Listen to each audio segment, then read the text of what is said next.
Halo teman-teman, perkenalkan nama saya Ceni Cenita Nona, NIM 2020-610518, Program Studi Agroteknologi, Fakultas Pertanian Universitas Flores. Jadi di sini saya akan menjelaskan pengertian umum tentang evaluasi kesesuaian lahan guna mengikuti ujian tengah semester dengan dosen pengampu mata kuliah Bapak Charlie Mutiara SPMSI. Jadi soal yang pertama yaitu menjelaskan pengertian umum tentang evaluasi kesesuaian lahan. Jadi, evaluasi kesesuaian lahan merupakan penilaian kecocokan tipe lahan terhadap tipe penggunaan lahan spesifik. Evaluasi kesesuaian lahan dibagi atas dua, yaitu evaluasi kesesuaian lahan kualitatif dan evaluasi kesesuaian lahan kuantitatif.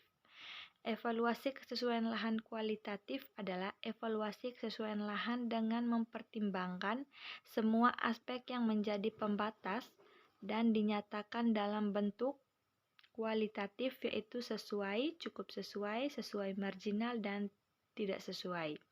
Sedangkan evaluasi kesesuaian lahan kuantitatif yaitu kesesuaian lahan yang tidak hanya didasarkan kondisi fisik lahan, akan tetapi juga telah mempertimbangkan aspek ekonomi. Tujuan evaluasi kesesuaian lahan yaitu menetapkan tingkat kesesuaian untuk macam penggunaan lahan tertentu di suatu wilayah.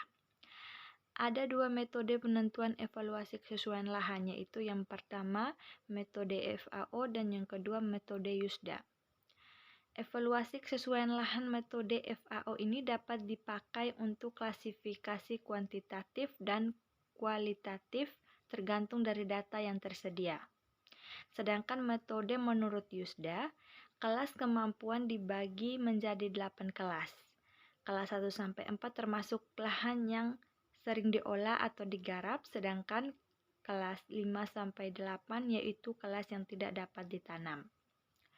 Cara membuat latar belakang terkait dengan kesesuaian lahan yaitu menjelaskan apa itu lahan secara detail, apa yang berkaitan dengan kesesuaian lahan, dan menjelaskan masalah-masalah yang menimbulkan terjadinya kaidah-kaidah atau konflik yang terjadi serta menemukan gagasan untuk mengatasi masalah yang terjadi. Nomor 7. Bagaimana cara menentukan populasi dan sampel? Ada 5 cara menentukan populasi dan sampel. Yang pertama, menentukan populasi yang diamati. Yang kedua, menentukan kerangka sampel dan kesimpulan peristiwa yang terjadi. Yang ketiga, menentukan teknik dan metode sampling yang tepat. Yang keempat, melakukan pengambilan sampel atau pengumpulan data. Yang kelima, melakukan pemeriksaan ulang pada proses sampling.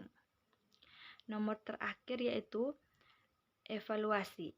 Evaluasi dibagi atas dua, yaitu evaluasi potensial dan evaluasi aktual. Evaluasi potensial merupakan keadaan lahan yang dicapai apabila setelah diadakan perbaikan pada lahan. Sedangkan evaluasi aktual yaitu merupakan mengetahui tingkat kesesuaian lahan yang digunakan dalam penelitian. Sekian penjelasan dari saya. Sekian dan terima kasih.